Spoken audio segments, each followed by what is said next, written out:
They are the White Helmets, the world's most photogenic rescuers. When the saints go marching in. They were founded to save people and film themselves doing so. They claim to be first responders, firefighters, medics, rescuers, protecting people in the Syrian city of Aleppo. Well, that's what they claim. The people of eastern Aleppo tell a very different story. There were many people buried alive. The White Helmets would come to save their own, and if they found civilians, they might help, and they might not. The video shows them helping the people, but they only help their own. Rebel fighters, their relatives, those close to them. The last thing they cared about is civilians. Those who went through the siege of Aleppo, those who saw the White Helmets in action, they describe what's a far cry from help or rescue. Whenever food aid was brought into East Aleppo, the White Helmets and the rebels would take it all for themselves. They give us nothing, not even bread. Life in the city under siege was tough. Jihadists wouldn't let civilians leave. What little food remained was hoarded by rebels and sold to civilians at exorbitant prices. People did anything to survive, prompted by those boasting of help. They would bring cameras and explosives, something to destroy, for example, this building here. They'd find people in the streets and promise them money or food to say whatever they needed. Why did they do this? Look, I have 9 children. We didn't leave the house, and they only gave us bread. But they promised food and money if people said what they wanted, that the Syrian army bombed us. The White Helmets were at the fore of the media's coverage of the Battle of Aleppo, the voice in what was being branded the destruction of the city by the Syrian army. They were portrayed as heroes, and their carefully shot and stage-managed videos were a constant feature. The Syrian first responders who risk their lives to save others in war-torn Aleppo. In the face of unrelenting brutality, heroes have emerged. They have all chosen to risk their lives to save others. Yet, on the ground, the testimonies speak otherwise. No one did anything out of humanitarian concerns. It was all about money. They joined the White Helmets and others only for money. No one cared about the Syrian people. They were always there, proclaiming the destruction of the last hospital in Aleppo, almost weekly. We visited one such hospital, which also doubled as one of the White Helmets' headquarters.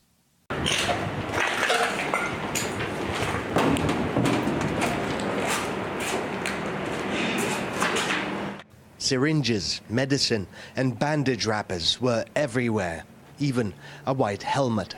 But that was expected. This was not. Interesting thing. So, this is a former school building in East Aleppo, the part that the rebels held. It was converted, taken over by White Helmets, and turned into a hospital. And over here, you have a hell cannon, something that's almost exclusively used by rebels. You can also see that they hid it away from jets. They hid it under a roof so that aircraft wouldn't be able to see it. This hell cannon in the middle of a hospital. We decided to look around. The artillery in the yard turned out to be just the tip of the iceberg. Here's what you'll find in one of the rooms of the former White Helmets headquarters here in Bustan al-Qasr, Aleppo. Bomb elements, fins as well as detonators, hundreds and hundreds of empty bullet casings. This was, by all appearances, a weapons factory, a bomb-making factory. Over here, shrapnel. This is what they put in bombs to cause horrendous casualties. Over there, you'll see an industrial mixer. Again, what they use to mix chemicals and gunpowder. And this is just one of the rooms here in this so-called hospital. This former school, by all appearances, doubled as a munitions workshop. Or rather, a munitions workshop that doubled as a hospital. Here's another classroom, or hospital ward, if you want to call it that, in this former White Helmets headquarters. Much heavier stuff, rockets, as well as shells, large caliber. This is the stuff they used to shell Western Aleppo. You can see they made the shells themselves here. Over in the corner, gas canisters used for making bombs. This isn't incriminating evidence, and the White Helmets made no comment on the matter. But locals describe a cozy relationship between the rescuers and the fighters. When we go out to buy food, we'd see them. If there was a collapsed building after a shelling, they'd cordon off the area and save rebel fighters or people they cared about. They would leave the civilians. Same happened not far from here. A building was destroyed in shelling and they came just to pull their own out. As usual, they left the civilians. The White Helmets, those people, they helped the rebels only. They didn't save civilians. They only looked out for rebels. They would come to film. When they did find bodies under the rubble, they would sometimes sell them for organs to the Turks. But sometimes they did help people, right? A few, just a few. Such testimony is supported by a plethora of videos showing the White Helmets doing what they shouldn't, such as helping Al-Qaeda's executioners dispose of bodies.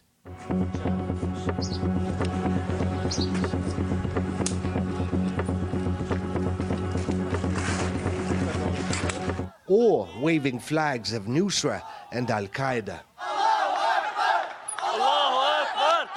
Punching people who had been taken prisoner by jihadists.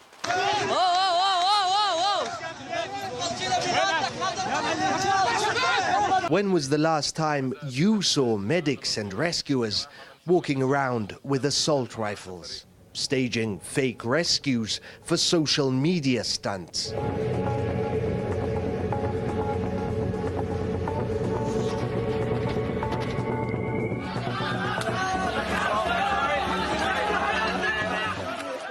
White Helmet members were regularly reported to have taken part in fighting, and fighters photographed in White Helmet uniforms, just like the people of East Aleppo described.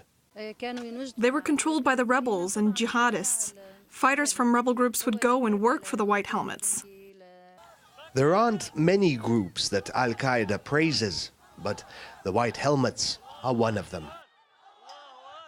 I don't call them civil defensemen, but rather the mujahideen of the civil defense. Any of these incidents can be explained, but all of them enough to sow concern and doubt, even in those who supported the group. It just strikes me as being a bit inconsistent if you say that this group is wonderful, and yet you also ban its leader from coming to the States to collect an award for which, and you say you're going to continue to support the group. I mean, if you have reason to revoke his visa, that he could be a security threat or something like that, why would you continue to support it? But again, I'm trying to separate this individual from the group. All right, so the guy is, you're saying that basically he is suspect, but his group is not? Well, again, I can't speak to the specific allegations against him, Matt. No, I'm sorry. My hands are tied, too. Yeah. Washington barred the leader of the White Helmets from entering the United States, allegedly for his ties to jihadists. Still, they have no problem sending millions to his organization. We provide through USAID about $23 million in assistance to them. Why is the U.S. taxpayer supporting a group whose leader you have banned from coming to the States? Why indeed, considering that their actions were clearly disputed by the International Civil Defense Organization in Geneva. The White Helmets are not even civil defense concretely. We are working in the field and only with official governments, not the White Helmets. Yet they do operate in rebel and jihadist territories.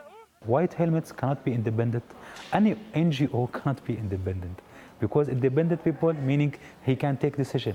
And nobody there can take decision, except al-Nusra. They claim neutrality, but given their track record, it would be near impossible to call them neutral.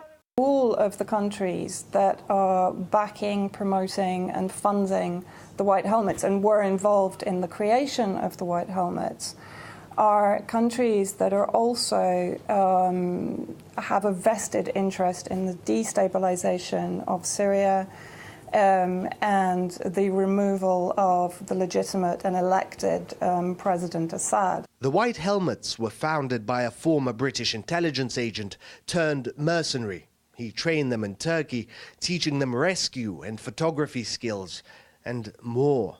No other first responders in the world are as social media savvy as them, or as widely financed.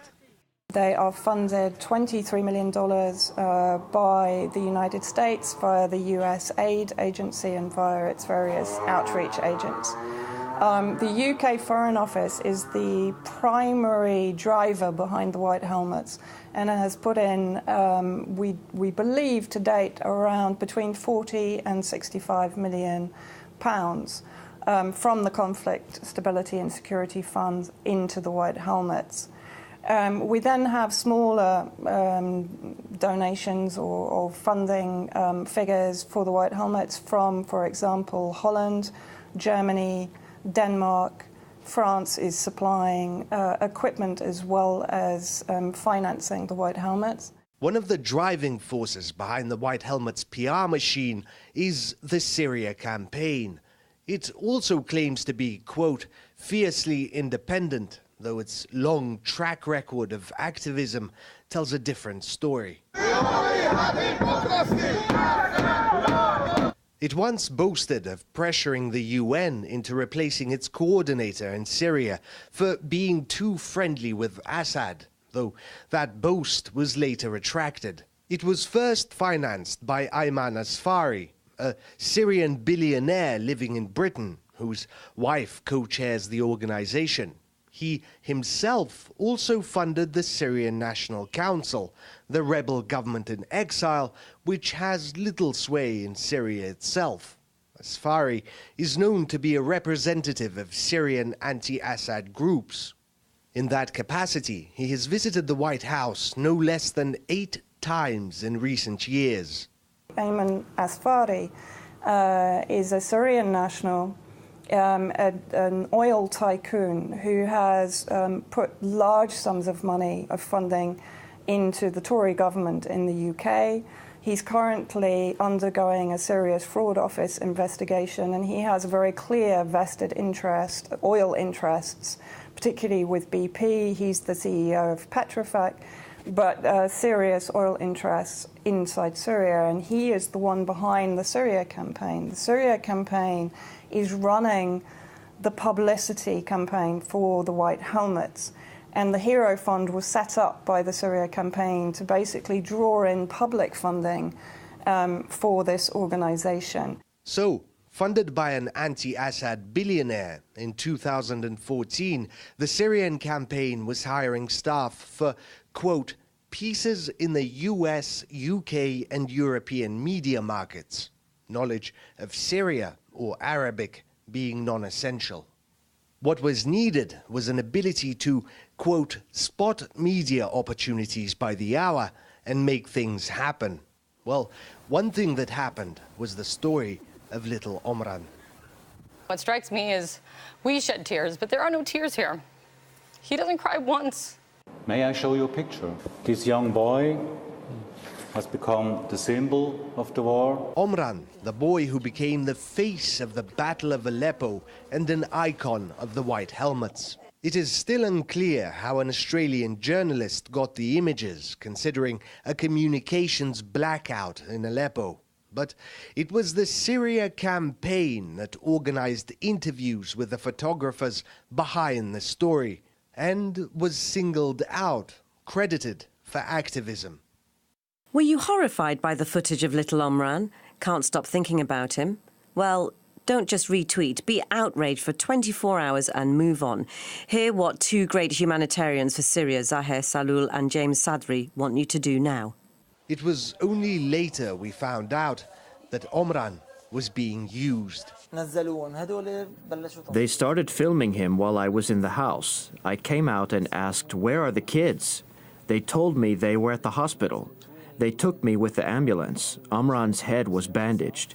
Nevertheless, they took him to the hospital just to film him. I was busy saving my family, and they seized the opportunity and filmed my family while they were getting out of the house for the sake of propaganda. It is a recurring theme with the White Helmets, backed by the powers that be, funded to the tune of hundreds of millions, and blessed with near unanimous media sympathy. Yet, dig just a little under the surface, and the selfless rescuer facade seems to crumble in on itself. Morad Gazdiev, RT, from Aleppo, Syria.